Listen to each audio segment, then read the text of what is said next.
Hello students and welcome to lecture 9 of computer science paper 2, that is programming technique and introduction to C. In previous lecture I have started unit 3, that is introduction to C. In that lecture I have explained two topics, that is C character sets and keywords. In today's lecture I am going to explain constants in C and variables in C. So let's start with the content of this video. So let's see what is the content of this video. So content of this video, we are going to explain unit 3, and first topic is identifiers in C, second is constant in C, and third is variables in C. So let's see first topic, that is identifiers in C. So first of all, what is identifiers? So identifiers refers to name given to entities such as variable, functions, structures and etc. तो identifiers क्या है? Name given to the entities, जो भी variables हम अपने programme में use कर रहे हैं उनका जो हम नेम देते हैं उसको हम कहते हैं आइडेंटिफायर्स. फंक्शंस को जो हम नाम देते हैं उसे भी हम आइडेंटिफायर्स करते हैं. जो स्ट्रक्चर है उसको, जो हम स्ट्रक्चर डिज़ाइन करते हैं उसके जो हम नेम रखते हैं, नाम यूज़ करते हैं, उसको भी हम क्या कहते हैं? आइडेंटिफायर्स. तो यहाँ पर आइडेंटिफायर्स का मतलब क्या है कि आपकी पहचान किससे है. जैसे कि आपके फ्रेंड्स जो हैं वो आपको किसके थ्रू जानते हैं? आपके नाम के थ्रू जानते हैं. तो नेम क्या हुआ? आपका आइडेंटिफिकेशन हुआ. तो वैसे ही सी लैंग्वेज में भी जो हम वेरिएबल्स रखते हैं उसको हम आइडेंटिफायर्स कहते हैं. तो जो वेरिएबल्स के लिए, फंक्शंस के लिए, स्ट्रक्चर्स के लिए जो हम नेम चूज़ करते हैं उसी को हम आइडेंटिफायर्स कहते हैं.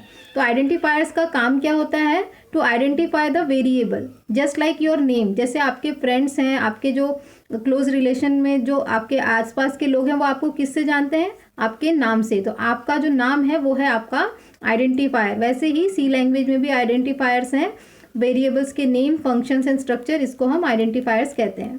तो identifiers must be unique. Identifiers हमेशा यूनिक होने चाहिए, किसी से मैच नहीं करने चाहिए. जैसे एक ही प्रोग्राम में हम दो सेम नाम के आइडेंटिफायर्स नहीं यूज़ कर सकते हैं.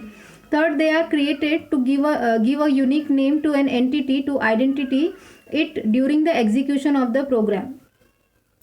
हम इसको क्यों क्रिएट करते हैं? आइडेंटिफायर्स हम लोग क्यों बनाते हैं? क्या करते हैं हम लोग? यूनिक नेम देते हैं to identify during the execution of the program. हमें पता होना चाहिए कि हम किसके लिए वैल्यू इंसर्ट कर रहे हैं, किसके लिए हम एग्जीक्यूशन कर रहे हैं, हमें किसकी वैल्यू निकालनी है. तो जब तक हम उसका नाम नहीं रखेंगे तब तक हमें नहीं पता चलेगा कि किसकी वैल्यू हमको निकालनी चाहिए. तो identify it during the execution of a program. जब हम प्रोग्राम को एग्जीक्यूट करते हैं उस समय हमें उनकी ज़रूरत पड़ती है. जब हम प्रोग्राम को एग्जीक्यूट करते हैं तो आइडेंटिफायर्स की ज़रूरत पड़ती है ताकि हम आइडेंटिफाई कर सकें कि किसकी वैल्यूज़ जो है हमको निकालनी है. So for example, int money is the identifier and integer is the data type. data type जो है वो हम नेक्स्ट वीडियो जो मैं बनाऊंगी उसमें मैं डेटा टाइप्स हम देखेंगे. सी के जितने भी डेटा टाइप्स होंगे वो हम नेक्स्ट वीडियो के अंदर देखेंगे. तो फिलहाल अभी हम आइडेंटिफायर्स देख रहे हैं. तो एग्जाम्पल इंट मनी जो है ये यहाँ पर identifier, it is a variable name and it is a identifier. Double account balance, double is the data type and account balance is the identifier. So here money and account balance are identifier. तो ये दोनों यहाँ पर identifiers हैं. क्या कौन कौन से? money और account balance. Fifth is identifiers name must be different from keywords and you cannot use int as a identifiers because int is a keyword. तो लास्ट लेक्चर जो था हमारा उसमें हमने देखा था keywords. What is keywords? They are reserve words. उनका एक पर्टिकुलर कुछ मीनिंग होता है, स्पेसिफिक मीनिंग होता है. किसके लिए? कंपाइलर के लिए. तो सी का जो कंपाइलर है उसके भी बहुत सारे कीवर्ड्स है, जिसमें हमने कितने कीवर्ड्स देखे थे? 32 कीवर्ड्स हमने वहाँ पर 28 हमने कीवर्ड्स वहाँ पे देखे थे. तो वो कीवर्ड्स जो है उनको हम कहते हैं रिजर्व वर्ड्स. तो आइडेंटिफायर्स नेम जो है वो हमेशा कीवर्ड से डिफरेंट होने चाहिए. कीवर्ड्स के नाम, कीवर्ड्स जो थे उनको हम एज अ आइडेंटिफायर यूज़ नहीं कर सकते हैं. तो you cannot use int as a identifier because int is a keyword. तो इंटीजर जो है ये एक डेटा टाइप है, लेकिन हम इसको शॉर्ट फॉर्म में यहाँ पर इंट यूज़ करते हैं. It is an data type and it is also an keyword. So that's why we cannot use int as a identifier. After that, rules for naming identifiers. अब कुछ rules हैं identifiers बनाने के लिए। जैसे पहला रूल क्या था कि रिजर्व वर्ड्स को हम एज अ आइडेंटिफायर नहीं यूज़ कर सकते हैं। तो उसके अलावा भी बहुत सारे रूल्स हैं, हम देखते हैं कौन कौन से रूल्स हैं। First rule is a valid identifier can have letters both upper case and lower case, digits and underscore.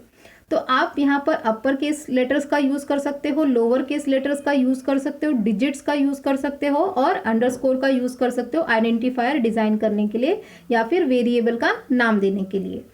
Second, the first letter of an identifier should be either a letter और an underscore. जो पहला letter होगा variable का वो या तो letter से शुरू होगा, small letter, upper case letter, capital letters या स्मॉल लेटर्स, या फिर अंडरस्कोर से शुरू होगा, जैसे कि अंडरस्कोर ए या फिर ए अंडरस्कोर, ये भी वैलिड है। तो you can not use keywords like int, while etcetera as an identifier. ये रूल हम ऑलरेडी देख चुके हैं प्रीवियस स्लाइड में कि हम आइडेंटिफायर्स, हम कीवर्ड्स को एज अ आइडेंटिफायर यूज नहीं कर सकते हैं। और यहाँ पर इंट जो है वो है keyword of C, so that's why we can not use int as a identifier. Number 4, there is no rule on how long an identifier can be. कितना लंबा आप आइडेंटिफायर, कितना भी लंबा आप आइडेंटिफायर बना सकते हो, यहाँ पर इसके लिए कोई भी रूल नहीं है। However, you may run into problem in some compilers if the identifier is longer than 31 characters. तो कुछ कंपाइलर्स के इसमें कुछ, सभी में नहीं, कुछ कंपाइलर्स के इसमें आपको सिर्फ 31 कैरेक्टर्स तक ही आइडेंटिफायर्स के नाम आप रख सकते हो, उससे बड़े आप नाम यहाँ पर नहीं रख सकते हो। लेकिन इतने बड़े नाम हम लोग रखते नहीं, 31 characters means it's too long, तो हम वैसे नाम जो है नहीं रखते हैं, हम शॉर्ट फॉर्म में नाम रखते हैं, लेकिन मीनिंगफुल नाम होने चाहिए ताकि हमें समझ में आए। You can choose any name as an identifier if you follow the above rule. However, given meaningful name to identifier that makes sense.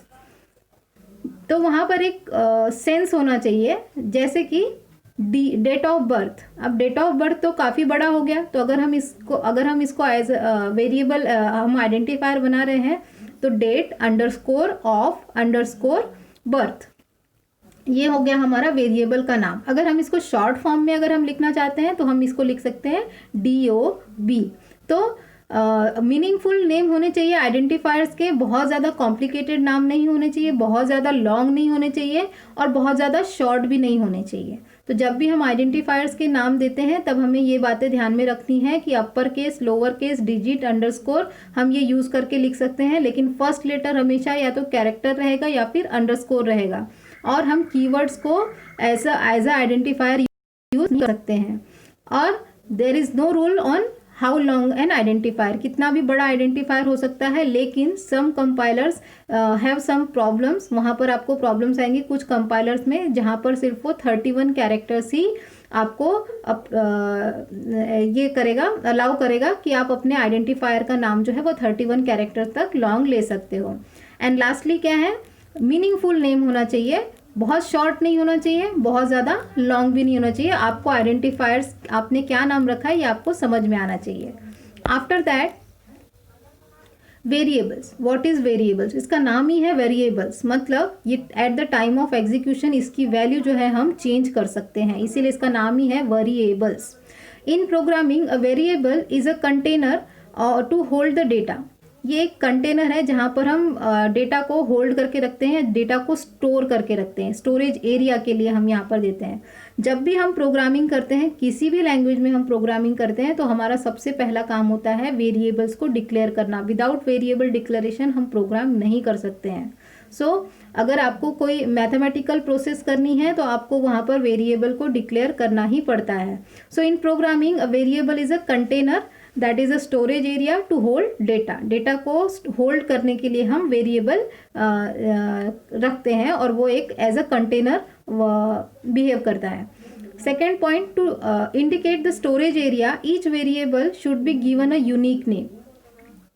Storage area को हमको क्या करना है, इंडिकेट करना। इंडिकेट करना मतलब क्या, हमें उसका कुछ नाम रखना पड़ेगा, जस्ट लाइक आइडेंटिफायर्स। तो identifiers and variables they are same, बहुत दोनों एक जैसे, दोनों एक दूसरे से मिलते हैं।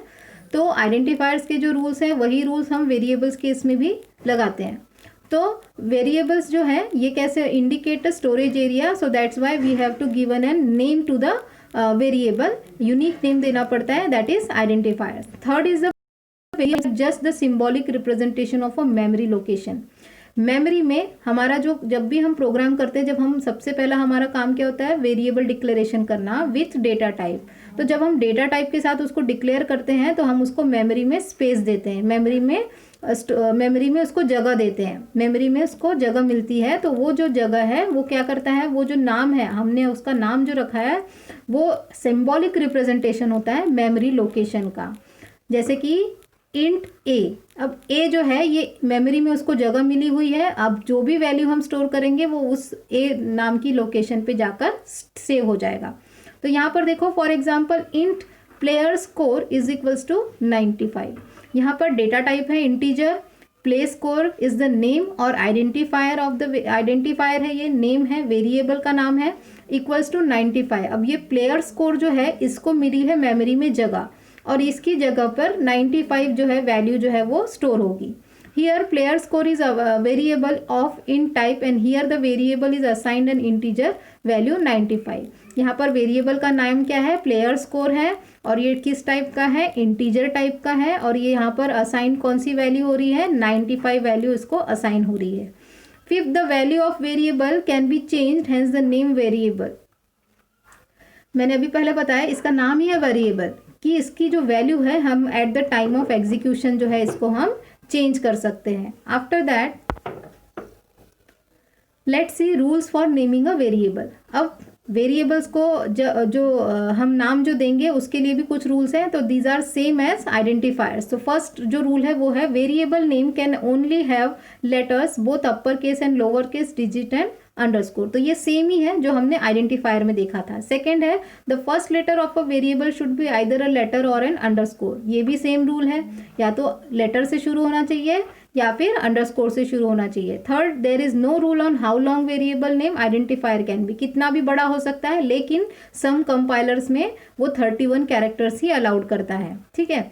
उसके बाद however you may run into problem in some compilers if the variable name is longer than 31 characters. If you should always try to give meaningful names to the variables. हमेशा हमारी कोशिश क्या रहनी चाहिए, जब भी हम वेरिएबल या आइडेंटिफायर्स को नाम दे रहे होते हैं, आइडेंटिफायर्स डिज़ाइन कर रहे होते हैं, तब हमारी कोशिश ये होना चाहिए कि हम उनको एक मीनिंगफुल नेम दें। For example first name is a better variable name than FN। FN बहुत शॉर्ट हो गया, मैंने आपको बोला था कि ना तो बहुत ज़्यादा शॉर्ट होना चाहिए कि उसका मतलब ही ना समझे, और बहुत ज़्यादा लॉन्ग भी नहीं होना चाहिए कि ताकि हमें बार बार उसको टाइप करने में कॉम्प्लिकेशंस हो। तो इसीलिए ना तो बहुत ज़्यादा शॉर्ट होना चाहिए और ना ही बहुत ज़्यादा लॉन्ग होना चाहिए। सो मीनिंगफुल नेम हमें हमेशा ट्राई करने चाहिए, उसको आइडेंटिफायर्स को, वेरिएबल्स को नाम हमेशा मीनिंगफुल होने चाहिए। C is strongly typed language and this means that the variable type cannot be changed once it is, ये typed language है, strongly typed मतलब आप इसको टाइप करते हैं, and this means that the variable type cannot be changed। आपने उसको एक बार जो टाइप दे दिया, इंटीजर आपने अगर उसको टाइप दिया है तो it cannot be changed। एक बार आपने उसको डिक्लेयर कर दिया तो उसका डेटा टाइप फिर से चेंज नहीं होगा, इसलिए C is a strongly typed language। अब टाइप्ड का मतलब यहाँ पर क्या है, डेटा टाइप, इसलिए बोल रहा है जब भी आप वेरिएबल डिक्लेयर करोगे तो इट कैन नॉट चेंज, एक बार आपने उसको डिक्लेयर कर दिया तो वो फिर से चेंज नहीं होगा। After that what is constant, ये हमारा सेकेंड पॉइंट है, constant. If you want to define a variable whose value can not be change you can use the const keyword, this will create an constant. जैसे कि variable हमने देखा तो variable का मतलब क्या था कि इसकी वैल्यू जो है वो चेंज हो सकती है eight the time of execution. जब आप एग्जीक्यूट कर रहे हैं प्रोग्राम को तब उसकी वैल्यू चेंज हो जाएगी या फिर वरी हो जाएगी, इसीलिए उसका नाम ही था वेरिएबल। लेकिन अगर आप चाहते प्रोग्राम में जो आप वैल्यू यूज कर रहे हो वो throughout the program change ना हो, तब हम इस कांस्टेंट कीवर्ड का यूज करते हैं, कॉन्स्ट कीवर्ड का यूज करते हैं। तो if you want to define a variable whose value can not be change, अगर आप ऐसा वेरिएबल डिक्लेयर करना चाहते हो जिसकी वैल्यू चेंज ना हो, then you can use the const keyword, तब आप कॉन्स्ट कीवर्ड का यूज करोगे। और कॉन्स्ट कीवर्ड का मतलब क्या है, constant. This will create an constant, ये इसकी value throughout the program change नहीं होगी, at the time of execution भी इसकी वैल्यू चेंज नहीं होगी। तो एग्जाम्पल देखते हैं, const double pi is equal to 3.14। अब यहाँ पर सबसे कॉमन एग्जाम्पल होता है पाई। पाई जो हम मैथमेटिक्स में यूज़ करते हैं, जिसके जो यूनिवर्सल कांस्टेंट हम इसको बोलते हैं। यूनिवर्सल कांस्टेंट मतलब थ्रू आउट द वर्ल्ड जो है इसकी वैल्यू जो है वो 3.14 ही है। तो अगर हम इसको कांस्टेंट बनाना चाहते हैं थ्रू आउट द प्रोग्राम, क्योंकि इसकी वैल्यू तो चेंज होने वाली नहीं है, बार बार यही वैल्यू हमको यूज़ करनी है, सो इसीलिए हम इसको डिक्लेयर करेंगे const double. Double is the data type, const is the keyword, and 3.14 pi is the name of variable and 3.14 is the value of pi. Notice we have added keyword const, हमने यहाँ पर const keyword लगाया। अब हमने यहाँ पर जो const keyword लगाया इसकी वजह से इसकी वैल्यू जो है वो बिल्कुल भी चेंज नहीं होगी। Here pi is a symbolic constant, it's value cannot be change, क्योंकि पाई यहाँ पर क्या काम कर रहा है, सिम्बॉलिक कॉन्स्टेंट है। पाई हमने यहाँ पर एक सिम्बॉल क्रिएट किया है। अब मैथमेटिक्स में तो हम पाई अलग तरीके से लिखते हैं, लेकिन यहाँ पर हमारे पास हम उसको लेटर्स में लिख रहे हैं, इसलिए पी आई, तो इसीलिए हम उसको it is an pi is an symbolic constant and its value can not be change. Const double pi is equal to 3.14। अगर हम ट्राई करेंगे pi is equal to 2.9 then it will generate an error. तो यहाँ पर आपका error होगा अगर आप इसकी वैल्यू को चेंज करने की कोशिश करेंगे एग्जीक्यूशन के समय पर। आफ्टर दैट कांस्टेंट इन सी।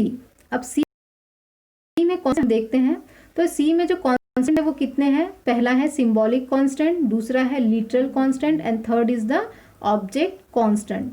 अब सिंबॉलिक कांस्टेंट तो हमने देख लिया जो पाई होता है हमारा, एंड ऑब्जेक्ट कांस्टेंट जो होता है जो भी हम एक बार वेरिएबल डिक्लेयर कर देंगे वही हमारा वहाँ पे ऑब्जेक्ट कांस्टेंट होता है। तो हम इसको डिटेल में भी देखेंगे, लेकिन सी के जो कांस्टेंट है वो 3 पार्ट में डिवाइडेड है, symbolic constant, literal constant and object constant. Literal constant और 2 पार्ट्स में डिवाइड है, that is numeric constant and character constant. Numeric constant again 2 parts में डिवाइड है, integer, octal, hexadecimal and real. Character constant भी 2 इसमें divided है, that is single and string. So let's see in detail C constant. So literal constant, following are the literal constant. अब first जो था हमारा यहाँ पर 3 पार्ट्स में डिवाइड हुआ है सी कांस्टेंट। पहला है लिटरल कांस्टेंट, दूसरा है symbolic constant and third is object constant. तो पहला हम देखते हैं इंटीजर कांस्टेंट। तो integer constant nothing but a whole number which constitute of sequence of number from 0 to 9 without fraction part of other symbols। यहाँ पर हम इंटीजर कांस्टेंट की बात कर रहे हैं, तो integer constant are nothing but a whole number. ये होल नंबर है, मतलब यहाँ पे फ्रैक्शन पार्ट नहीं आ रहा है, जैसे 1.2 नहीं है, ओनली 1।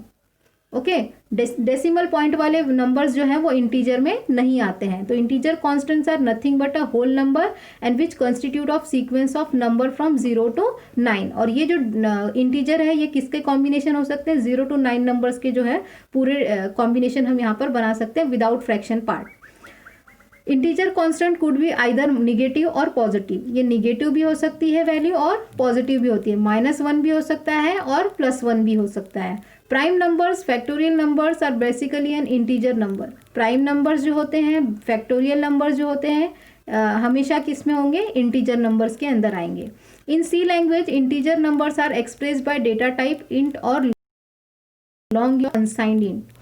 तो यहाँ पर इंटीजर के भी 4 टाइप्स हैं। पहला है इंट, दूसरा है शॉर्ट इंट, तीसरा है लॉन्ग इंट एंड फोर्थ है अनसाइंड इंट। तो इंटीजर है, लॉन्ग इंट है, शॉर्ट इंट है और अनसाइंड इंट है। तो ये इंटीजर को भी हमने 4 पार्ट्स में डिवाइड किया हुआ है। तो हमेशा इसका जो डेटा टाइप होता है int, long int, short int and unsigned int, ये 4 इसमें ये डिवाइड रहता है। तो इसके एग्जांपल देखते हैं, डिक्लेयर करते हैं हम इसको किस तरीके से डिक्लेयर करते हैं। Int a is equals to 500। तो इसका जो डेटा टाइप है वो इंटीजर है, वेरिएबल का नाम यहाँ पर a है और इसकी वैल्यू जो है वो है 500। Short int b is equals to 1। तो यहाँ पर इंटीजर के 4 टाइप्स थे, उसमें से एक टाइप शॉर्ट इंट था। तो यहाँ पर हमने वेरिएबल का जो टाइप डिक्लेयर किया वो है शॉर्ट इंट, उसका नाम है b equals to 1। Unsigned integer, unsigned का मतलब है जिसके सामने ना तो नेगेटिव का साइन हो, जिसके सामने ना तो पॉजिटिव का साइन हो, इसीलिए c is equals to, c is the variable name, equals to 3500। Int d is equals to -6। हमने रूल्स में देखा, हमने इंटीजर कांस्टेंट में पढ़ा कि या वैल्यू नेगेटिव भी हो सकती है और पॉजिटिव भी हो सकती है। तो int d is equals to -6। Long unsigned int a, कितने भी बड़े हो सकते हैं, 1 2 3 4 5 6 7 8, आप कितने भी डिजिट्स यहाँ पर रख सकते हो। तो लॉन्ग अनसाइंड का भी आप यूज कर सकते हो, int E. After that second जो पार्ट है इसका, इंटीजर के बाद आते हैं octal. It is same as the integer but it digits it between 0 to 7 and number is preceded by 0। ये आप लोगों ने फर्स्ट ईयर के आईटी सेक्शन में, आपने आईटी का जो आप पढ़ रहे हो उसमें आपने ये नंबर सिस्टम पढ़ा होगा। तो नंबर सिस्टम में ऑक्टेल, हेक्साडेसिमल, बाइनरी, ये सब पढ़ा होगा। तो ऑक्टेल और हेक्साडेसिमल आपने वहाँ पे पढ़ा होगा, जहाँ पर वो 0 to 7 और 0 to 9 वाले जो है हेक्साडेसिमल, वो आपने वहाँ पर देखा होगा। तो वहाँ का और यहाँ पर बिल्कुल सेम है। लेकिन जब हम इंटीजर आते हैं तो इंटीजर कांस्टेंट के साथ साथ ऑक्टेल और हेक्साडेसिमल कांस्टेंट भी आता है। तो octal it is same as the integer but its digit, ये बिल्कुल इंटीजर की तरह होता है, लेकिन इसके डिजिट्स कहाँ से सिलेक्ट होते हैं, 0 to 7 होते हैं एंड नंबर प्रिसीडेड बाय 0, 0 से प्रिसीडेड होता है। एग्जाम्पल है int a is equals to 05, b is equals to 07 and c is equals to 065। तो यहाँ पर ये जो 0 है ये हमको ये बता रहा है कि ये नंबर किस टाइप का है, ऑक्टेल नंबर है ये। After that C hexadecimal, these are the part of literal constant. Octal, hexadecimal, integer, real, float, these are the part of literal constant. Hexadecimal it is same as the integer but its digit is between 0 to 9. ये भी बिल्कुल integer की तरह है, लेकिन इसके digits जो हैं वो 0 to 9 है। And letters small a b c d e f which represent 10 11 12 13 14 15। तो 0 to 9 तक डिजिट्स हैं और उसके बाद में अल्फाबेट्स हैं a b c d e f, जो represent 10 11 12 13 14 15। It preceded by 0x और कैपिटल 0x। तो इसको हम लोग, क्योंकि हेक्साडेसिमल है इसीलिए हम 0x से इसको रिप्रेजेंट करते हैं। Example int a is equals to 0x 5, b is equals to 0x 56. So these are the example of hexadecimal. After that next is real or float. Real constants are basically known as a floating point number, that is it contain fraction part. अब देखो integer में fraction part नहीं आ रहा था, लेकिन real में हम जो रियल और फ्लोट जो हम बोल रहे हैं यहाँ पर फ्रैक्शन पार्ट आएगा। रियल इसको हम इसलिए बोल रहे हैं कि जो एक्चुअल, जो हमेशा एक्यूरेट जो वैल्यू होती है वो हमेशा फ्रैक्शन पार्ट में ही आती है, इसलिए हमने इसको नाम दिया है रियल और फ्लोट। तो real constants are basically known as a floating point number, that is it contains an fraction part. Area of circle 3.14 जैसे जो भी 2.1, ये एरिया ऑफ सर्कल हम लोग हमेशा फ्रैक्शन पार्ट में देते हैं। रेडियस है, पेरीमीटर है, कॉस्ट है। इस constants can be written in exponential form. हम e to the power x भी कर सकते हैं, इसको x टू द पावर 2 भी कर सकते हैं। तो एक्सपोनेंशियल फॉर्म में भी हम इसको डिक्लेयर कर सकते हैं। The C language real numbers are expressed by data type float और डबल। तो रियल और फ्लोट जो डेटा टाइप है इसको हम एक्सप्रेस किस तरीके से कर सकते हैं, या तो फ्लोट से या फिर डबल से। तो float a is equals to 0.12, b is equals to 2.34 and c is equals to 1.34 plus 3। अब ये जो प्लस 3 है ये एक्सपोनेंशियल फॉर्म में हम उसको रिप्रेजेंट कर रहे हैं। तो रियल जो फ्लोट है वो हम उसको दो टाइप से डिक्लेयर कर सकते हैं, या फिर फ्लोट या फिर double. After that single character. अब ये किसका पार्ट है, ये भी लिटरल कांस्टेंट का ही पार्ट है। It is any single character either alphabet और नंबर और स्पेशल कैरेक्टर और while space enclosed in between a single quotes. ये जो सिंगल कैरेक्टर होता है, जैसे कि ए डिक्लेयर करना है, सी डिक्लेयर करना है, इसको हम अगर सिंगल कोट में करेंगे तो ये हो जाएगा कैरेक्टर। ओके, तो it is any single character either alphabet और नंबर और स्पेशल कैरेक्टर, जैसे कि डॉलर का भी यूज कर सकते हैं, हैश का भी यूज कर सकते हैं।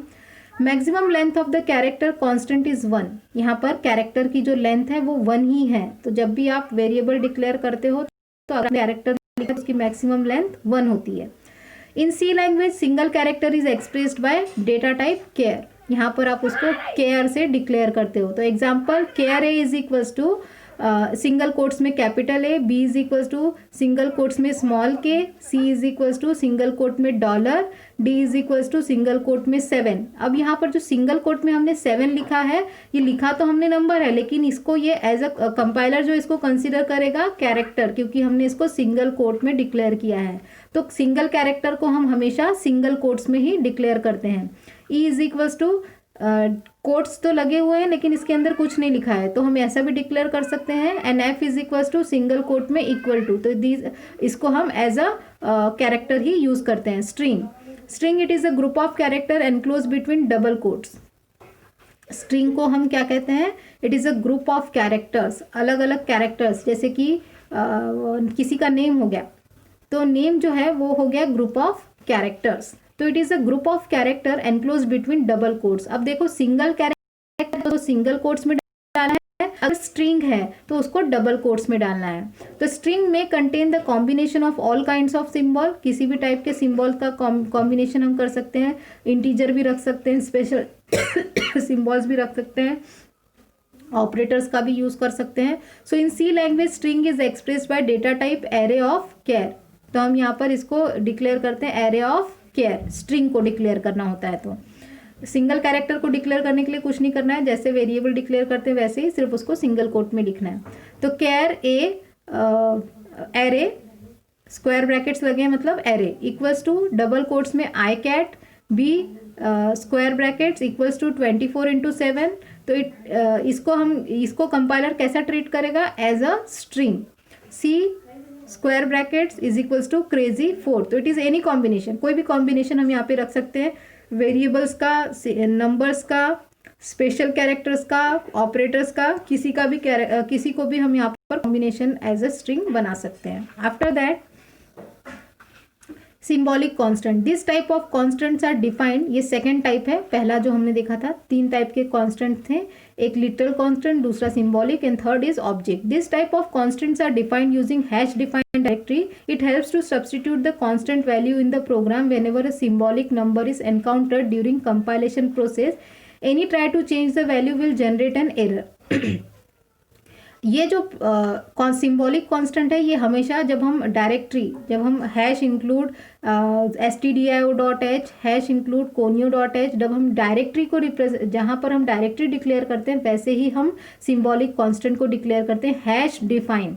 तो इसका एग्जांपल देखते हैं। अगर हम इसकी वैल्यू चेंज करने के लिए कोशिश करेंगे तो क्या होगा? एरर जनरेट होगा। जैसे यहाँ पर देखो hash define pi is equals to 3.14। अब पाई की वैल्यू तो चेंज होने वाली है नहीं, हम इसको 2 तरीके से डिक्लेयर कर सकते हैं, या तो प्रोग्राम में कॉन्स्ट कीवर्ड लगा दें, या फिर हम सबसे ऊपर हैश डिफाइन डायरेक्टरी का यूज करके pi is equals to 3.14। Whenever a symbolic name pi is encountered during compilation, it will be substituted by the constant value 3.14।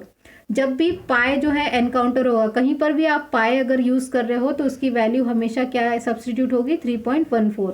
If one want to change its constant value in the middle, then one must first undefine the constant by directory called hash undef pi. अगर आप इसकी value change करना चाहते हो तो आपको इसके पहले क्या करना पड़ेगा? उस जो हैश डिफाइन किया था उसको हैश अनडेफ पाई करना पड़ेगा, तभी आप इसकी वैल्यू चेंज कर पाओगे।